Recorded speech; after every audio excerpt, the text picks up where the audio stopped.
Hi guys, you're welcome. Thank you so much for clicking. So, if Muslims are true monotheists, why do they pray at the Kaaba? So, this is going to be a response from a Jewish rabbi named Tovia Singer. So, let's watch. Okay, perfect. We'll go ahead and move on to this next caller. Caller, Let's move on. welcome to the show. Please tell us your name and where you're calling from. Good afternoon, Javaris Abernathy. Hey, Mr. Abernathy, how are you?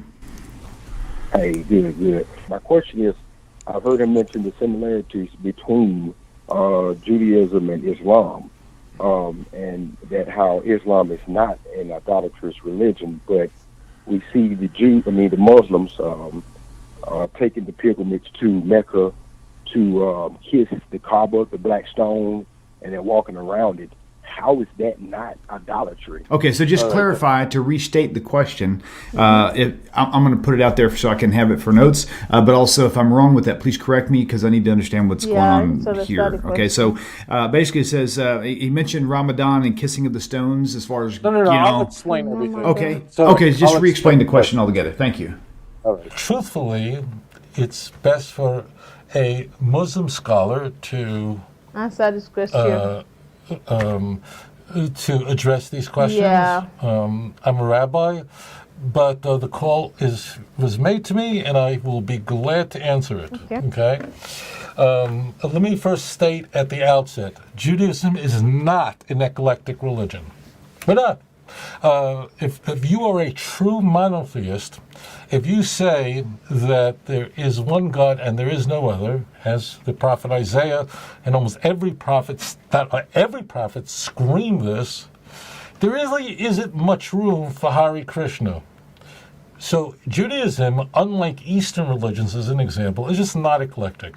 Islam is also a complete monotheism. They worship one God, and therefore Islam can't be eclectic. It can't be. You have Judaism and Islam, which are possibly two of the least eclectic religions in the world, Abrahamic faiths, and strangely, there is this mutual respect between Judaism and Islam. The reason I point this out is it just illustrates that there's something really interesting going on here. The reason why Judaism respects Islam deeply is because Muslims truly worship one God. Read chapter 2, verse 163, and you will understand why Muslims submit themselves to one God and no false God. Does this mean that Judaism and Islam are identical? No, but there's an enormous mutual respect. Now, leave politics out the window. Just leave it out the window. That's why Jews and Muslims really got along so well for so long, until recent years for unfortunately a political problem, but this has nothing to do with so this has nothing to do with religion. It has to do with politics, and politics poisons everything. So the question is, if in fact, I will stand up for my cousins. I have no problem doing that.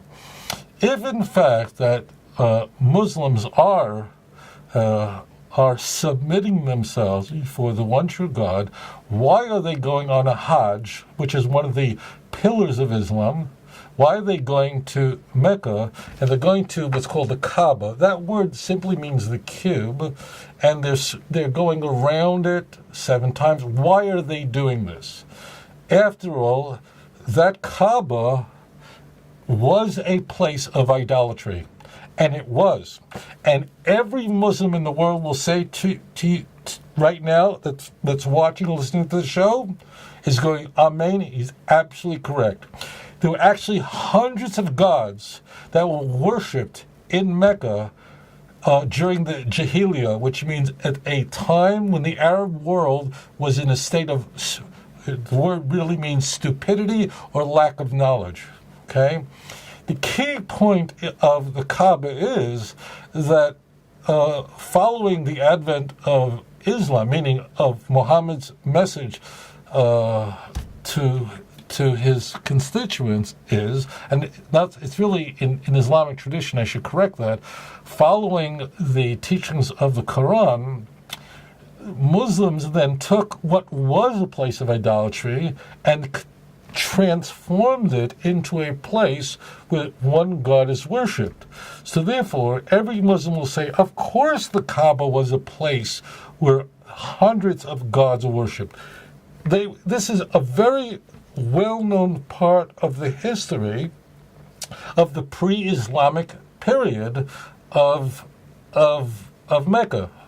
Everyone knows that. Everyone knows that prior to the advent of Islam, Arabs in that region were burying their daughters alive.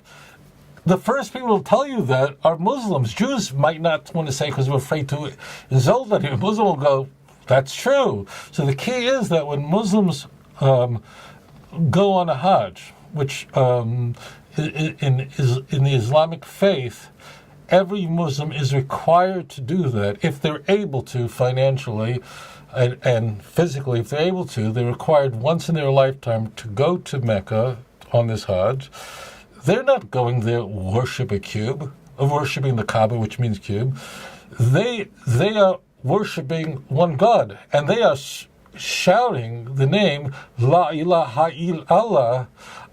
There is no God, but I'm going to have to tell you a really funny story, and then we'll move on from this. This goes like years ago. Never forget this. I'm not a sports fan at all. Like if you ask me who won the World Series, I don't even know who was in the World Series. I don't. Sports bores me to death. But interestingly, soccer at the highest level, like the World Cup, I find it fascinating. I don't really care about who wins, but the athletes at the very, very top of football or soccer are so amazing that it just blows my mind away of how they do what they do. Anybody who just watch soccer is very interesting to watch, in my opinion.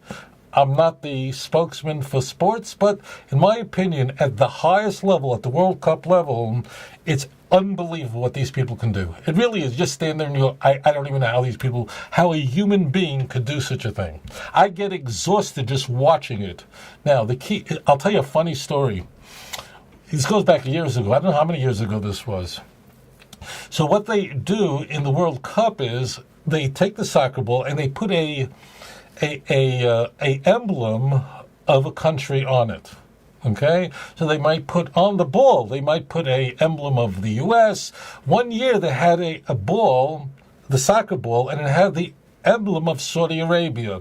Now the flag of Saudi Arabia with the sword literally says these words. By the way, this is the most central core creed of Islam, that there is no God but Allah. It's central, and it appears on the flag of Saudi Arabia. Okay, they put it on the soccer ball. Okay, now because they just wanted to put a Saudi. What followed was such a Muslim was so offended and going, how do you put the most sacred creed in Islam on a ball that's going to be kicked around? They actually had to change it. So the answer to the question is that the Kaaba was a place of idol worship until the advent of Islam, and the people who are Muslims worship one God and they worship no other, and that is the most central creed of Islam. In fact, if you don't accept that there is one God and no other, and that God is Allah, and every Muslim believes that Abraham was a prophet of blessed memory. Every Muslim believes that Yitzhak was a prophet of blessed memory. Every Muslim believes that Yaakov was a prophet of blessed memory. Every one of them do. There are disputes among Muslims on fine points, but there is no such thing as a Muslim who does not believe in the Quran. Okay? So therefore, yes, the Kaaba was transformed from a place of idolatry into a place of worshiping one God. And therefore, they're not worshiping idols by going to the Kaaba. They're worshiping one God. And that's what they're expressing in their pilgrimage. So that's the answer to your question. Okay, but thank you so much for joining me, and I'm very grateful to be able to answer that question on behalf of my cousins. Although they're probably better at this than I am, but thank you so much for joining me. All right, guys. So, like the Rabbi man said, he made mention of something that the only person that could actually answer this question is a Muslim, but he did his best to give an answer, explaining why Muslims pray at the Kaaba. And one thing I also got from him was the fact that he said Muslim and Jewish, respect each other well, even though their religion are totally different, but they respect each other's religion quite well compared to other religion.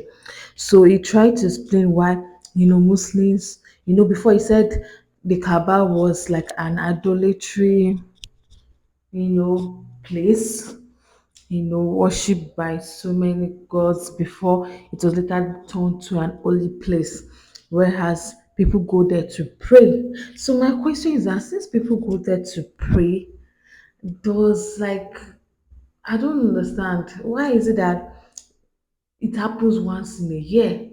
Can't you stay in your place and pray? Or is there a special miracle or a special blessing that comes with you going to the Kaaba to pray? Or what does it actually signify? Because to me, I don't think he actually answered that question, bro. But he spoke about it based, like to his knowledge, to how he understand it. He explained it to his best of his knowledge, to the best of his understanding. So my own is, why is it so? Why do Muslims go there to Kaaba? I wish this question was actually answered by a Muslim.